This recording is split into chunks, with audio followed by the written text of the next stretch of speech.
পরিবেশ অধিদপ্তরের ছাড়পত্র না নিয়ে পাহাড় কাটার অভিযোগ উঠেছে চট্টগ্রাম মেডিকেল কলেজ হাসপাতাল কর্তৃপক্ষের বিরুদ্ধে। হাসপাতালের বিশেষায়িত বার্ন ইউনিটের একটি ভবন নির্মাণের জন্য পাশের গোয়াছি বাগান এলাকার পাহাড় কাটা হচ্ছে। পরিবেশবাদীদের অভিযোগ, প্রকল্পের শুরুতে পাহাড় কাটা হবে না জানালেও তা মানছে না হাসপাতাল কর্তৃপক্ষ। তবে প্রকল্প বাস্তবায়নকারী সংস্থা বলছে পাহাড় সুরক্ষিত রেখেই কাজ শুরু করা হয়েছে। চট্টগ্রাম থেকে হুমায়ুন কবিরের রিপোর্ট।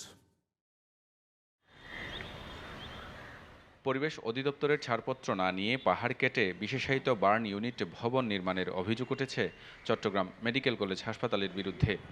বিষয়টি জনসম্মুখে আসার পর বুধবার সকালে হাসপাতালের সম্মেলন কক্ষে প্রকল্পটির অগ্রগতি ও পাহাড় কাটার বিষয়ে অংশীজনদের সাথে মতবিনিময় করেন চমেক হাসপাতাল কর্তৃপক্ষ।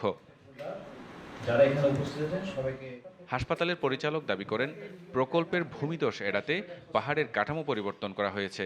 তবে পরিবেশ অধিদপ্তরের অনুমতি না নেওয়ার ব্যাপারে তিনি ভুল স্বীকার করেন। পাহাড়কে সেভ করার জন্য এই যে স্লোপ যেগুলো করতেছে, এখানে ওরা আরসিসি কলাম দিবে, তারপর হচ্ছে এটার উপর আবার ওরা এই প্লান্টেশন করবে, পুরো জিনিসটাকে গ্রিন করে ফেলবে যেন মাটিটা ওখান থেকে বের না হয়ে আসে। তারা কিন্তু পরিবেশের উপর কিন্তু আগে প্রথমে জোর দিছে, তারপর হচ্ছে আমরা বিল্ডিংয়ের কাজ শুরু করবো। অন্যদিকে প্রকল্প বাস্তবায়নকারী চীনা প্রতিষ্ঠান চায়না এইড ও গণপূর্ত অধিদপ্তরের দাবি, পাহাড় কেটে নয় বরং পাহাড় রক্ষায় এই প্রকল্পে আধুনিক প্রযুক্তি ব্যবহার করা হচ্ছে।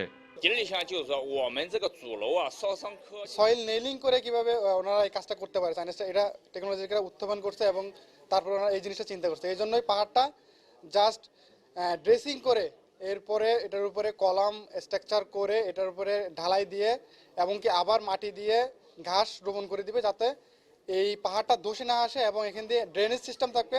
সয়েল নেইলিং মানে হলো এখানে নর্মালি আমরা মাটির মধ্যে পাইল গাড়তে দেখি, এখানে কিন্তু পাহাড়ের মধ্যে পাইল গাড়া হবে।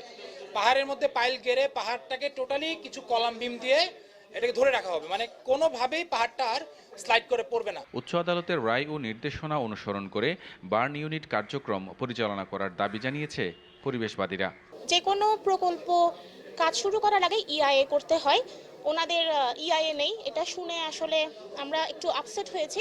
সো আমরা আশা করছি এখন ওনারা ইআইএ করবে এবং সেই হিসাবেই ওনারা কাজটা আগাবেন। 2023 সালের মার্চে 285 কোটি টাকা ব্যয়ে চায়না এইড প্রকল্পের আওতায় 150 সজ্জার বিশেষায়িত burn and plastic surgery unit প্রকল্পের অনুমোদন দেয় তৎকালীন সরকার। এতে চীন সরকার 180 কোটি টাকা এবং বাংলাদেশ সরকার দেবে 105 কোটি টাকা। Humayun Kabir, GTV news, Chittagong.